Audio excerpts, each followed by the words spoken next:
Salut mes chers abonnés, personnes heureuses levant les deux mains en signe de célébration. J'espère que vous allez super bien. Et si toi qui regardes cette vidéo, tu n'es pas encore abonné, abonne-toi tout de suite, cloche, mets un gros pouce bleu signe pouce vers le haut et partage cette vidéo pour soutenir la communauté des candidats au TCF Canada. Aujourd'hui, je vous propose une simulation complète de l'épreuve d'expression orale du TCF Canada. Index revers pointant vers la droite blanc dans cette vidéo. On va traiter la tâche 2, une interaction où tu devras poser des questions pour montrer ton aisance et ta fluidité. Et ensuite, on passera à la tâche 3, où il faudra donner ton point de vue sur une question, défendre ton opinion et viser le niveau C2. Cette vidéo va non seulement vous montrer des exemples concrets, mais aussi vous donner des stratégies efficaces pour réussir ces deux étapes de l'examen. Mais avant de commencer, je vous invite à vous abonner, à liker la vidéo, et à partager autour de vous pour aider d'autres candidats qui préparent aussi le TCF Canada. Et surtout, restez bien jusqu'à la fin, car vous allez non seulement suivre la simulation complète, mais aussi recevoir des conseils pratiques pour améliorer votre performance et mettre toutes les chances de votre côté. Alors, installez-vous confortablement, et on commence tout de suite. Bonjour et bienvenue à cette simulation de l'épreuve d'expression orale du TCF Canada. Je vais vous expliquer le principe de la tâche 2, qui dure environ 3 minutes 30. Dans cette partie de l'examen, vous êtes dans une situation d'interaction. Vous allez devoir poser des questions, réagir aux réponses et montrer votre aisance à communiquer en français, tout en adoptant un style fluide et naturel, digne d'un niveau C2. Vous aurez 2 minutes pour vous préparer. Pendant ce temps, vous pouvez réfléchir aux questions que vous souhaitez poser, à la manière de relancer votre interlocuteur, et à la structure de votre conversation. Je tiens à préciser que ce sera à vous de conduire la conversation. Mon rôle est seulement de répondre et de réagir à vos questions, de manière brève mais ouverte, pour vous permettre de montrer votre niveau. Maintenant, si vous êtes prêts, nous allons commencer. Voici.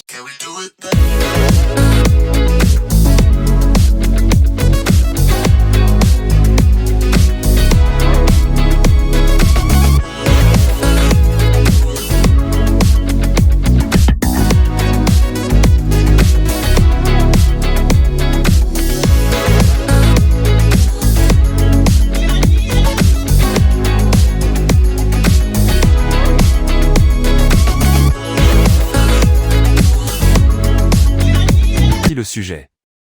Je suis un de vos collègues.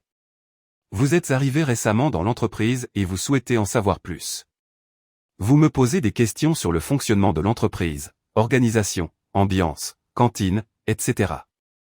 Je vais le répéter une seconde fois pour que ce soit bien clair. Je suis un de vos collègues. Vous êtes arrivé récemment dans l'entreprise et vous souhaitez en savoir plus. Vous me posez des questions sur le fonctionnement de l'entreprise, organisation, ambiance, cantine, etc. Vous avez donc 2 minutes pour préparer vos questions et réfléchir à votre façon de conduire la conversation.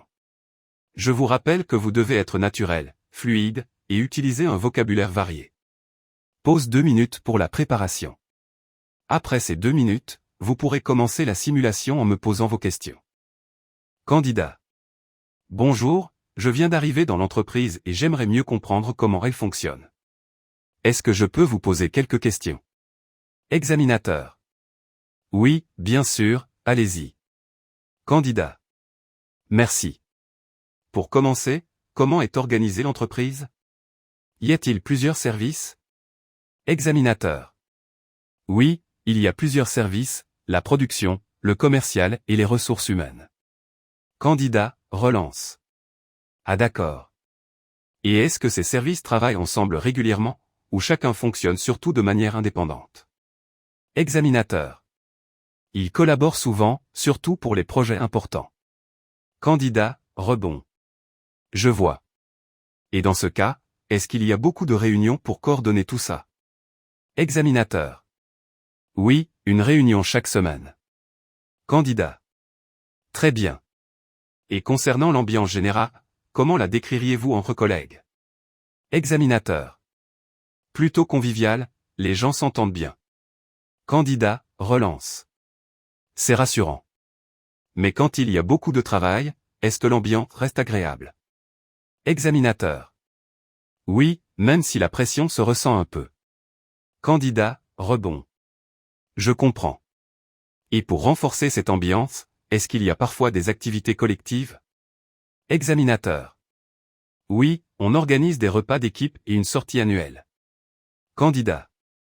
Et au sujet des repas justement, y a-t-il une cantine dans l'entreprise? Examinateur. Oui, au rez-de-chaussée. Candidat, relance. D'accord. Et la cantine propose-t-elle des menus variés? Examinateur. C'est assez simple, mais on a toujours deux choix. Candidat. Et pour les horaires de travail, est-ce que c'est flexible? Examinateur. Il y a des horaires fixes, mais une certaine souplesse est possible. Candidat, rebond. Ah, intéressant. Donc si un jour j'ai un imprévu, je peux en parler à mon supérieur. Examinateur. Oui, bien sûr. Candidat. Et concernant les outils de travail, est-ce que le matériel fourni est suffisant pour être efficace?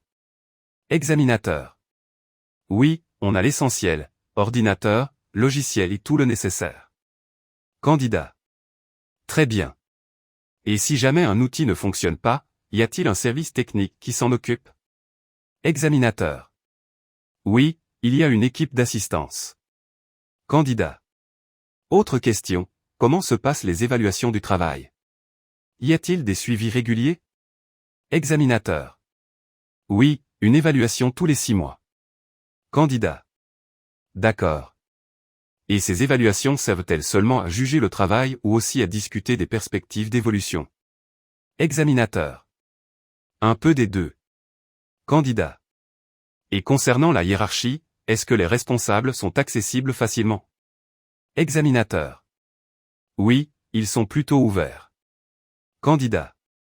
C'est encourageant. Est-ce qu'ils prennent aussi le temps d'écouter les idées ou les propositions des employés? Examinateur. Oui, ils apprécient les initiatives. Candidat. J'aimerais aussi savoir si l'entreprise propose des formations internes pour développer de nouvelles compétences. Examinateur. Oui, on organise parfois des ateliers et des sessions de formation. Candidat. Parfait. Et est-ce que ces formations sont obligatoires ou proposées sur la base du volontariat? Examinateur. Souvent volontaire, mais conseillé. Candidat. Et une dernière question, quel conseil donneriez-vous à un nouvel employé comme moi pour bien s'intégrer? Examinateur. Être ouvert et participer aux échanges avec les collègues. Candidat. Oui, je comprends. Donc prendre part aux pauses ou au repas collectif est un bon moyen, n'est-ce pas? Examinateur. Exactement. Candidat. Merci beaucoup pour toutes ces réponses. Je me sens déjà mieux préparé pour m'adapter et bien m'intégrer dans l'équipe. Nous allons maintenant passer à la tâche 3 de l'expression orale, qui consiste à donner votre point de vue sur une question. Le principe de cette tâche est simple. Vous n'aurez aucune préparation. Vous devez réagir immédiatement au sujet proposé, exposer votre opinion et la justifier avec des arguments clairs, des exemples pertinents, et éventuellement des nuances pour montrer votre maîtrise du français. La durée de cette épreuve est généralement d'environ 3 minutes, et vous devez vous exprimer de manière fluide, structurée et convaincante, comme le ferait un candidat de niveau C2. Si vous êtes prêt, voici le sujet. La gentillesse aide-t-elle toujours à se faire écouter et respecter? Êtes-vous d'accord avec cette idée? Je le répète une seconde fois. La gentillesse aide-t-elle toujours à se faire écouter et respecter? Êtes-vous d'accord avec cette idée? Vous pouvez maintenant commencer à présenter votre point de vue, en développant vos arguments et exemples. Bonjour madame, bonjour monsieur. Aujourd'hui, je vais partager mon avis sur cette question. La gentillesse permet-elle toujours d'être écoutée et respectée? Pour moi, la réponse est nuancée. La gentillesse est une qualité précieuse et indispensable dans nos relations humaines, mais elle ne suffit pas toujours pour se faire écouter ou respecter dans toutes les situations. Tout d'abord, il est important de préciser que la gentillesse n'est pas synonyme de faiblesse. Être gentil signifie faire preuve d'écoute, d'empathie et de respect envers les autres. C'est une véritable force humaine. Dans la vie personnelle, comme dans le milieu professionnel, les personnes gentilles créent souvent une atmosphère agréable et détendue. Les gens se sentent à l'aise avec elles, leur font confiance et sont donc plus enclins à les écouter et à prendre en compte leurs idées. Par exemple, Un collègue qui prend le temps de demander l'avis de chacun et de reconnaître les efforts de ses pairs sera naturellement plus suivi et respecté. Cependant, la gentillesse peut parfois être mal interprétée. Dans certains contextes, notamment les environnements très hiérarchisés ou compétitifs, elle peut être perçue comme un manque d'autorité ou de caractère. Certaines personnes pourraient croire à tort qu'une personne gentille est naïve ou incapable de prendre des décisions fermes. Ainsi, la gentillesse seule ne garantit pas toujours le respect ou l'écoute. J'ai moi-même constaté que dans des réunions où l'enjeu était important, ceux qui savent combiner gentillesse et fermeté sont souvent mieux entendus que ceux qui ne montrent que de la bienveillance. C'est pour cette raison que je pense que la gentillesse doit être équilibrée avec l'affirmation de soi. Il faut savoir poser ses limites, dire non lorsque c'est nécessaire et défendre ses idées sans agressivité. Être gentil ne signifie pas se laisser marcher sur les pieds, au contraire, c'est une force qui devient encore plus efficace lorsqu'elle est accompagnée de confiance et de clarté. Par exemple, un manager qui encourage ses collaborateurs, tout en maintenant des règles claires et des attentes précises, obtient à la fois respect et coopération.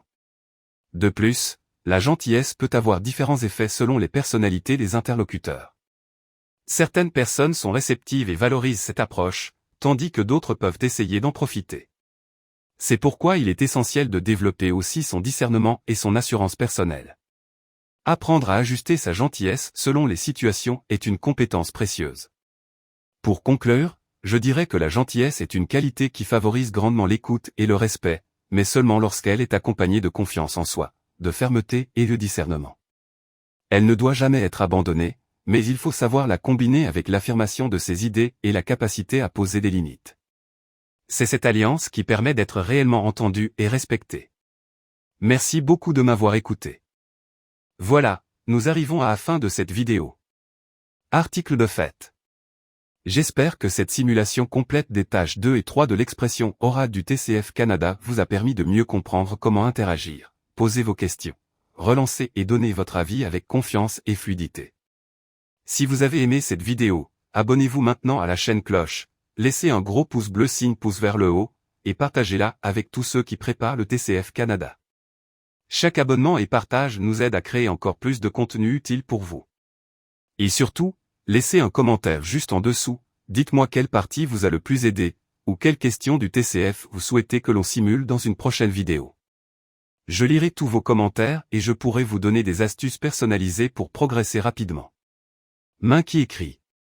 N'oubliez jamais, pour réussir le TCF Canada, la pratique, la confiance et la préparation sont vos meilleurs alliés. Alors continuez à vous entraîner, utilisez ces simulations, et vous serez prêt le jour de l'examen. Biceps pliés. Merci encore d'avoir regardé jusqu'au bout, et je vous retrouve très bientôt pour de nouvelles vidéos de préparation intensive au TCF Canada.